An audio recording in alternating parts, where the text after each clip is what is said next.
Capital expenditure, revenue expenditure and deferred revenue expenditure. Proper distinction of items between capital and revenue is very important on preparing final accounts. അപ്പോൾ ഇത് തരം തിരിച്ചെഴുതുന്നത് final accounts വളരെ importance ആണ്. കാരണം ഇത് അറിയണമല്ലോ. ഇതിന് മുന്നേയുള്ള മെയിൻ നമ്പർ നമ്മൾ ആ പ്രോബ്ലം ചെയ്ത് താഴെ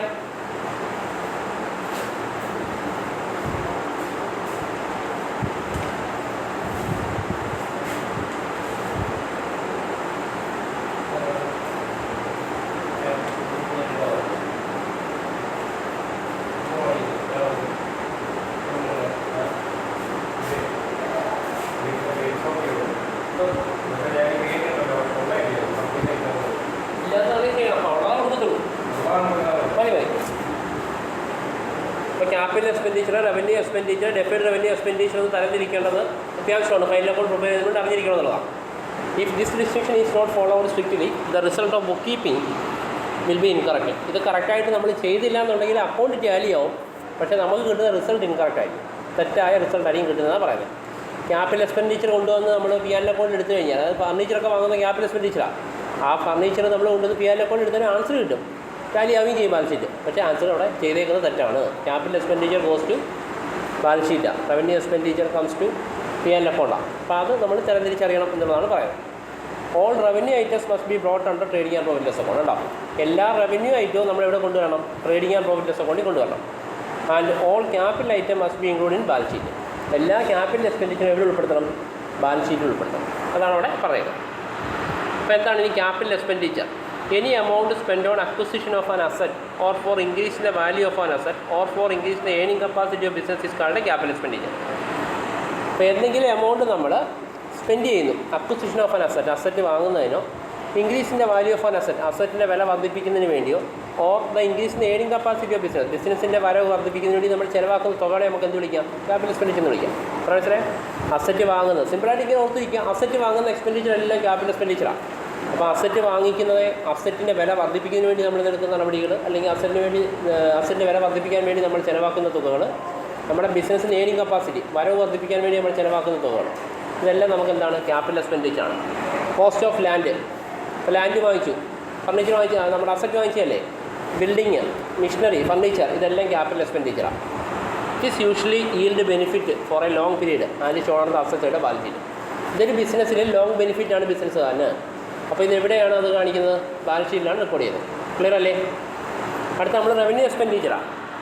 it is the expenditure include during an one accounting period the full benefit of which is obtained in the same period.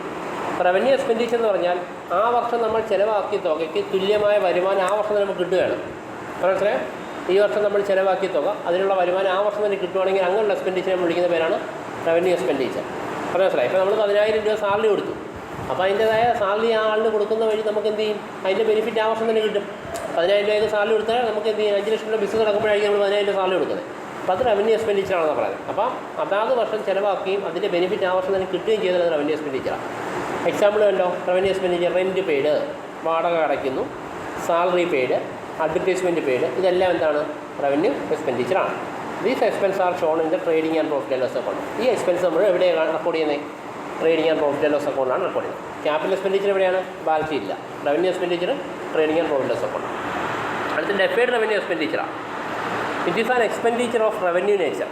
ഇതൊരു ചിലവ് തന്നെയാണ്, പക്ഷേ റവന്യൂ നേച്ചർ പോലെയും the benefit of which last for a more than one accounting. അപ്പോൾ ഇത് നമുക്കൊരു expenditure തന്നെയാണ്, revenue എക്സ്പെൻഡിച്ചറാണ്, അല്ലെങ്കിൽ റവന്യൂ നേച്ചറുള്ള എക്സ്പെൻഡിച്ചറാണ്. പക്ഷേ ഇതിൻ്റെ ബെനിഫിറ്റ് നമുക്ക് കിട്ടുന്നത് ഒരു വർഷത്തിന് ശേഷമാണ്. മനസ്സിലായോ? അതായത് റവന്യൂ എക്സ്പെൻഡിച്ചർ ആണെങ്കിൽ ചിലവാക്കിയ തുകയുടെ ബെനിഫിറ്റ് ആ വർഷം തന്നെ കിട്ടണം. അപ്പോൾ അവർ പറയുന്നത് ഇവിടെ റവന്യൂ എക്സ്പെൻഡിച്ചറാണ് ഡെഫേർഡ് റവന്യൂ എക്സ്പെൻഡിച്ചർ എന്ന് പറയുന്നത്. എന്നാൽ അതിന് ബെനിഫിറ്റ് കിട്ടുന്നത് ഒരു വർഷത്തിന് ശേഷമാണ്. ക്ലിയർ അല്ലേ? It shows the characteristics of both capital and revenue expenditure. ഈ ഡെഫേർഡ് റവന്യൂ എക്സ്പെൻഡിച്ചറിൻ്റെ ഒരു ക്യാരക്ടർ എന്ന് പറഞ്ഞാൽ രണ്ട് സ്വഭാവമുണ്ട്. ക്യാപിറ്റൽ എക്സ്പെൻഡിച്ചറിൻ്റെ സ്വഭാവം കാണിക്കും, റവന്യൂ എക്സ്പെൻഡിച്ചറിൻ്റെ സ്വഭാവം കാണിക്കും. അതാണ് ഡെഫേർഡ് റവന്യൂ എക്സ്പെൻഡിച്ചർ പ്രത്യേകത. എക്സാമ്പിളാണ് advertisement usually for high amount. നമ്മളൊരു 15 ലക്ഷം രൂപയുടെ പരസ്യം കൊടുത്തു, 15 ലക്ഷം രൂപ ഉടനെ നമുക്ക് കിട്ടത്തില്ല, ആ വർഷം തന്നെ കിട്ടത്തില്ല. അത് ചിലപ്പോൾ 2 വർഷം കഴിയുമ്പോഴായിരിക്കും നമ്മൾ 15 ലാഖിൻ്റെ പരസ്യം കൊടുത്തതിൻ്റെ വരുമാനം ഇങ്ങനെ ബിസിനസ് കിട്ടി തുടങ്ങുന്നത്. അപ്പോൾ huge amount spend on advertisement deferred revenue എക്സ്പെൻഡിച്ചറാണ്. Cost of shifting business to more advantage location. ഇപ്പോൾ നമ്മൾ കൊട്ടാരക്കര ചെയ്തുകൊണ്ടിരിക്കുന്ന ബിസിനസ് നേരെ നമ്മൾ കൊച്ചിയിലോ ട്രിവാൻഡ്രത്തോ കൊണ്ടുപോയി ബിസിനസ് ചെയ്യും. അപ്പോൾ ഇവിടെ നമ്മൾ ഷിഫ്റ്റ് ചെയ്യുകയാണ്. അതിനുണ്ടാകുന്ന ചിലവ് എന്താണ്? ഡെഫേർഡ് റവന്യൂ എക്സ്പെൻഡിച്ചറാണ്. Usually high amount spend of cost of maintenance of machinery maintain ചെയ്യാൻ വേണ്ടി ചില കൂടുതൽ എമൗണ്ട് നമ്മൾ സ്പെൻഡ് ചെയ്യുന്നത്. അപ്പോൾ ഇതൊക്കെ എന്താണ്? ഡെഫേർഡ് റവന്യൂ ആണ്. It is not return of completely to the profit and loss account of the accounting year during which it is incurred. അപ്പോൾ ആ വർഷം നമുക്ക് ചിലവായ തുകയായിട്ട് മൊത്തത്തിൽ നമുക്ക് പി ആൻഡ് അക്കൗണ്ടിൽ എഴുതിയെടുക്കാൻ പറ്റില്ല, അല്ലെങ്കിൽ എക്സ്പെൻസ് ആയിട്ട് എഴുതാൻ പറ്റില്ല എന്നാണ് പറയുന്നത്. It is spread over number of future years. അതായത് വരും വർഷങ്ങളിൽ കുറേശ്ശെ എമൗണ്ടുകളിൽ നമുക്ക് എന്ത് ചെയ്യാൻ പറ്റത്തുള്ളൂ? എഴുതിയെടുക്കാൻ പറ്റുകയുള്ളൂ, എക്സ്പെൻസ് ആയിട്ട് ട്രീറ്റ് ചെയ്യാൻ പറ്റുമെന്നാണ് പറയുന്നത്. അതാണ് ഡെഫേർഡ് റവന്യൂ എക്സ്പെൻഡിച്ചർ. ഇനി ക്യാപിറ്റൽ റിസീപ്റ്റ് എന്താണെന്നാണ് പറയുന്നത്? Amount received on account of capital introduced to the business. കണ്ടോ? Amount received on account of capital introduced to the ബിസിനസ്സാണ്. ബിസിനസ് നമ്മൾ ക്യാപിറ്റൽ ഇൻട്രൊഡ്യൂസ് ചെയ്തത് വഴി എമൗണ്ട് റിസീവ് ചെയ്യും ബിസിനസ്. അതിനെ വിളിക്കുന്ന പേരാണ് ക്യാപിറ്റൽ റെസീറ്റ്. അപ്പോൾ ക്യാപിറ്റൽ റെസീറ്റ് പറയാം sale proceed of fixed asset. ഏതെങ്കിലും ഫിക്സ്ഡ് അസറ്റ് വിറ്റ് കിട്ടുന്ന പണം, അതെന്താണ്? ക്യാപിറ്റൽ റെസീറ്റാണ്. Receipt on account of loan എടുക്കത്തില്ലേ നമ്മൾ, അത് നമുക്ക് എന്താണ്? ക്യാപിറ്റൽ റെസീറ്റാണ്. Are capital receipt. These receipt do not affect the trading and profit loss account. ഇത് trading and profit loss account affect ചെയ്യത്തില്ല. ഇത് ക്യാപിറ്റൽ റെസീറ്റ്. ക്ലിയർ ആണല്ലോ? ഇതൊക്കെ ബാലൻസ് ഷീറ്റിലോട്ട് പോകത്തേ ഉള്ളൂ. കാരണം ഫിക്സ്ഡ് അസറ്റ് വിറ്റ് കഴിഞ്ഞാൽ നമ്മൾ ബാലൻസ് ഷീറ്റിൽ കുറച്ചേ കാണിക്കത്തുള്ളൂ, അസറ്റിൻ്റെ വില കുറച്ച് കാണിക്കുകയും ചെയ്യും. അതാണ് ഇവിടെ പി ആൻഡ് അക്കൗണ്ട് എടുക്കത്തില്ല എന്നുള്ള കാര്യം അറിയുന്നതാണ്. അടുത്ത റവന്യൂ റെസീറ്റാണ്. Amount receive during the course of trading operation are called revenue receipt. അപ്പോൾ റവന്യൂ റെസീറ്റ് എന്ന് പറഞ്ഞാൽ amount receive during the course of trading operation are called revenue receipt. അപ്പോൾ നമ്മൾ trading operation, buying and selling ആണല്ലോ trading operation. Buying and selling നടത്തി ആ വർഷം തന്നെ അല്ലെങ്കിൽ അന്ന് നമുക്ക് റിസീവ് ചെയ്യുന്ന എമൗണ്ടിനെ നമുക്കെന്ന് വിളിക്കാം? റവന്യൂ റെസീറ്റ് എന്ന് വിളിക്കാം. Receipt from sale of goods, അതായത് സാധനം വിറ്റ് കിട്ടുന്ന വരുമാനം. ഇപ്പോൾ ഷോപ്പ് നമ്മൾ തുറക്കുന്നത് നമുക്ക് ഐറ്റം വിൽക്കാനാണല്ലോ. വിറ്റ് കിട്ടുന്ന വരുമാനം റവന്യൂ റെസീറ്റാണ്. റെൻറ്റ് കിട്ടുവാണെങ്കിൽ റെൻറ്റ് റിസീവ് റവന്യൂ റെസീറ്റാണ്. ഇൻട്രസ്റ്റ് കിട്ടാം അല്ലേ, ഇതൊക്കെ റവന്യൂ റെസീറ്റാണ്. These are usually credited to profit and loss account. Revenue receipt എല്ലാം നമ്മൾ എന്ത് ചെയ്യും? Profit and loss account credit ചെയ്യും. നമ്മളിപ്പോൾ കമ്മീഷൻ എന്നൊക്കെ എഴുതും, കമ്മീഷൻ റിസീവ്ഡ്, അത് റവന്യൂ റെസീറ്റാണ് മനസ്സിലാക്കിക്കോണം. ഇൻട്രസ്റ്റ് റിസീവ്ഡ് ക്രെഡിറ്റ് സൈഡിൽ എഴുതും പി ആൻഡ് അക്കൗണ്ടിൽ, അതൊക്കെ എന്താണ്? റവന്യൂ റെസീറ്റാണ്. ഇനി അടുത്ത ക്ലോസിംഗ് എൻട്രീസ് ആണ് കേട്ടോ. Closing entries are those entries pass in journal proper. Closing entry നമ്മൾ റെക്കോർഡ് ചെയ്യുന്നത് ജേണൽ പ്രോപ്പറിലൂടെയാണ്. At the time of preparation of financial statement. അതായത് ഫൈനൽ അക്കൗണ്ട് തയ്യാറാക്കുന്ന ടൈമിലാണ് നമ്മൾ ജേണൽ പ്രോപ്പറിലൂടെയാണ് പാസ് ചെയ്യുന്ന എൻട്രി? ക്ലോസിംഗ് എൻട്രി പാസ് ചെയ്യുന്നത്. Not to close the accounts of expenses and income and to ascertain profit or loss. നമ്മുടെ എക്സ്പെൻസും income ആണ് ക്ലോസിംഗ് എൻട്രി ചെയ്യുന്നതിന് വേണ്ടി ക്ലോസ് ചെയ്യുന്നത്. എക്സ്പെൻസും ഇൻകം ഒക്കെ നമ്മുടെ അക്കൗണ്ടുകളില്ലേ? ഫ്രണ്ട് അക്കൗണ്ട് നമ്മൾ പഠിച്ചിട്ടുണ്ടല്ലോ, സാലറി അക്കൗണ്ട്, വേസ് അക്കൗണ്ട്, ഇതെല്ലാം ക്ലോസ് ചെയ്യും. ക്ലോസിംഗ് എൻട്രി പാസ് ചെയ്ത് നമ്മൾ എങ്ങോട്ട് കൊണ്ടുപോകും? പ്രോഫിറ്റ് ആൻഡ് ലോസ് അക്കൗണ്ടിലോട്ട് കൊണ്ടുപോയി ലാഭവും നഷ്ടം കണ്ടുപിടിക്കുകയാണ് ചെയ്യുന്നത്. അവിടെ കണ്ടോ എക്സാമ്പിൾ ക്ലോസിംഗ് എൻട്രിക്ക്? ഫോർ ട്രേഡിംഗ് അക്കൗണ്ട് ഡെബിറ്റ് സൈഡിൽ കണ്ടോ? Trading account to opening stock to purchase wages, അങ്ങനെ നമ്മൾ എഴുതുന്നത്. ട്രേഡിംഗ് അക്കൗണ്ടിൽ ഓപ്പണിംഗ് സ്റ്റോക്ക് പർച്ചേസ് ചെയ്യാം, അപ്പോൾ അത് ക്ലോസിംഗ് എൻട്രിയാണ്. Trading account to opening stock to purchase to wages, അങ്ങനെ എഴുതി പോകുന്നത്. അപ്പോൾ അത് ക്ലോസിംഗ് എൻട്രിയാണ്. അടുത്ത ട്രേഡിംഗ് അക്കൗണ്ടിൽ ക്രെഡിറ്റ് ചെയ്യുന്ന അമൗണ്ടില്ലേ? സെയിൽസ് അല്ലേ? അപ്പോൾ സെയിൽസ് അക്കൗണ്ട് അല്ല, ക്ലോസ് സ്റ്റോക്ക് അക്കൗണ്ട് അല്ല, ട്രേഡിംഗ് അക്കൗണ്ടാണ്. അതും ക്ലോസിംഗ് എൻട്രിയാണ്. ക്ലിയറായി പറഞ്ഞേ? സെയിൽസ് അക്കൗണ്ട് നമ്മളിപ്പോൾ ചെയ്തിട്ടുണ്ട് കണക്ക്. അതിനകത്ത് നമ്മൾ നോക്കാൻ കണ്ടല്ലോ, സെയിൽസ് കേഴ്സറല്ലേ? അപ്പോൾ സെയിൽസ് അക്കൗണ്ട് അറ്റർ, ക്ലോസ് സ്റ്റോക്ക് അക്കൗണ്ട് അറ്റർ ടു ട്രേഡിംഗ് അക്കൗണ്ടാണ്. ഇനി ക്ലോസിംഗ് ട്രേഡിംഗ് അക്കൗണ്ട് ഉണ്ടോ? ട്രേഡിംഗ് അക്കൗണ്ട് പ്രോഫിറ്റ് ലോസ് അക്കൗണ്ടാണ്. ട്രേഡിംഗ് അക്കൗണ്ട് ക്ലോസ് ചെയ്യും. Trading account to profit loss അക്കൗണ്ടാണ്. അടുത്തത് for profit and loss account debit side. Profit and loss account salary, rent, adjustment, ഇങ്ങനെ കുറേ item വരത്തില്ലേ? അപ്പോൾ ഡെബിറ്റ് സൈഡ് വന്നിരിക്കുന്നില്ലേ പി ആൻഡ് അക്കൗണ്ട്? അപ്പോൾ നമ്മളിത് പി ആൻഡ് അക്കൗണ്ട് അറ്റർ to salary to rent to adjustment, ഇങ്ങനെ ഇരിക്കും. അടുത്ത profit and loss account credit side നമുക്ക് കമ്മീഷൻ റിസീവ്ഡ്, ഡിസ്കൗണ്ട് റിസീവ്ഡ് കാണത്തില്ലേ?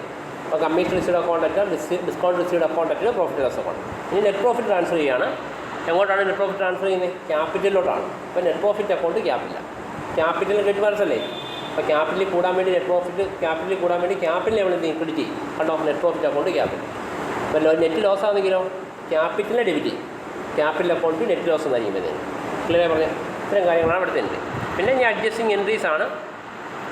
അഡ്ജസ്റ്റിംഗ് എൻട്രീസ് ഉണ്ടോ? ഇറ്റാലിക്സിൽ കൊടുത്തേക്കുന്നുണ്ടോ? Adjusting entries are journal entries passed at the time of preparation of financial statement to adjust the outstanding and prepaid expenses and income and other anticipated losses and gains. Adjusting entries എന്താണെന്ന് വെച്ചാൽ journal എൻട്രിയാണ്. Passed at the time of preparation of financial statement. Financial statement എന്ന് പറഞ്ഞാൽ final account. Trading അക്കൗണ്ടും profit and loss അക്കൗണ്ടും prepare ചെയ്യുന്ന സമയത്ത് നമ്മൾ പാസ് ചെയ്യുന്ന എൻട്രിയാണ് ഒരു ജേണൽ എൻട്രി തന്നെയാണ് ഏത് അഡ്ജസ്റ്റിംഗ് എൻട്രി എന്ന് പറയുന്നത്. അപ്പോൾ അവിടെ നമ്മൾ ഔട്ട്സ്റ്റാൻഡിങ്ങും പ്രീപെയ്ഡ് എക്സ്പെൻസും ഇൻകവും അവർ ആൻറ്റിസിപ്പേറ്റഡ് ലോസസും ഗെയിനും ഒക്കെ നമ്മളിവിടെ എന്ത് ചെയ്യും അഡ്ജസ്റ്റ് ചെയ്യും.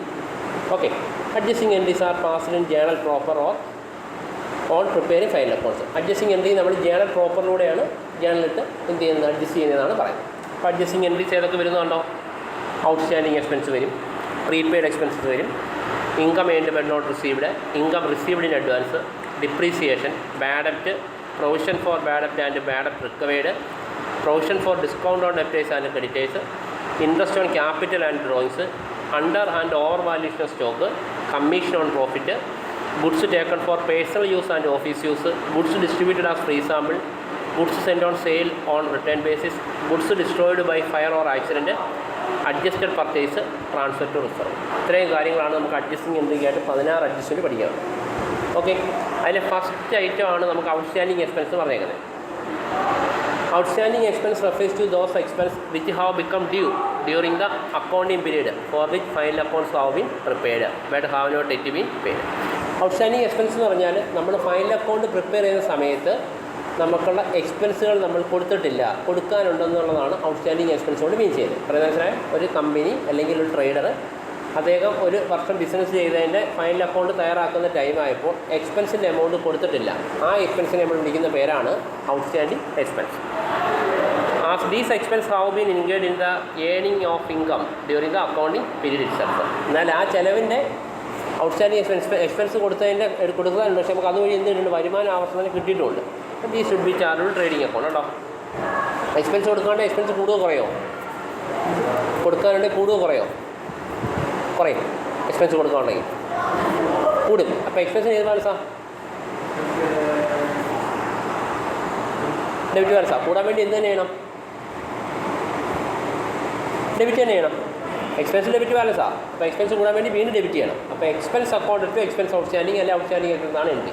കൊണ്ട് എൻട്രി തന്നേക്കുന്നത് expense account to expense outstanding. Okay, അപ്പോൾ എക്സ്പെൻസ് ഡെബിറ്റ് ഉള്ളതാണ്, എക്സ്പെൻസ് കൊടുക്കാനുള്ളത് കൂടുന്നുണ്ടാണ്. എക്സ്പെൻസ് ഔട്ട്സ്റ്റാൻഡിങ് ക്രെഡിറ്റ് ഉള്ളതാണ് നമുക്കറിയാം. എന്തുകൊണ്ടാണ്? ഇൻകമോ ലൈബിലിറ്റി ആണെങ്കിൽ ക്രെഡിറ്റ് ചെയ്യത്തുള്ളൂ. അപ്പോൾ എക്സ്പെൻസ് ഔട്ട്സ്റ്റാൻഡിങ് ഇൻകം ആണോ ലൈബിലിറ്റി ആണോ? എക്സ്പെൻസ് ഔട്ട്സ്റ്റാൻഡിങ് ഇൻകം ആണോ ലൈബിലിറ്റി ആണോ? ലൈബിലിറ്റിയാണ്.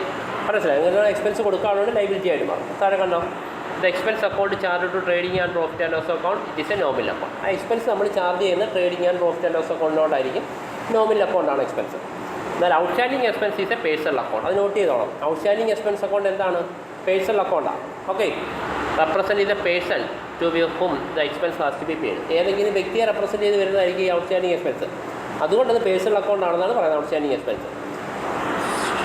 So it is shown on the liability side of balance sheet കേട്ടോ. അതുകൊണ്ട് ഈ ഔട്ട്സ്റ്റാൻഡിങ് എക്സ്പെൻസ് എവിടെയേ കാണിക്കത്തുള്ളൂ? ബാലൻസ് ഷീറ്റ് ലൈബിലിറ്റി സൈഡിൽ കാണിക്കുന്നതാണ് പറയുന്നത്. പക്ഷേ ഈ outstanding expense appears inside the trial balance it should be shown only as a liability. അതായത് ട്രയൽ ബാലൻസിനകത്ത് ഔട്ട്സ്റ്റാൻഡിങ് എക്സ്പെൻസ് വരും. ഇപ്പോൾ നമ്മൾ എഴുതിയേക്കുന്ന ക്വസ്റ്റിനകത്ത് അഡ്ജസ്റ്റ്മെൻറ്റ് വന്നേക്കുന്നത്. പിന്നെ ട്രയൽ ബാലൻസിനകത്ത് നമുക്ക് ഔട്ട്സ്റ്റാൻഡിങ് എക്സ്പെൻസ് തന്നാൽ എവിടെ മാത്രം കാണിച്ചാൽ മതി? ബാലൻസ് ഷീറ്റ് ലൈബിലിറ്റി സൈഡിൽ മാത്രം കാണിച്ചാൽ മതി. അഡ്ജസ്റ്റ്മെൻറ്റ് ഒന്നും നടത്തണ്ട എന്നുള്ളതാണ് പറയുന്നത്. ഇത്രയും കാര്യങ്ങൾ നമുക്കത് കറക്റ്റ് ചെയ്യണം. ഓക്കെ.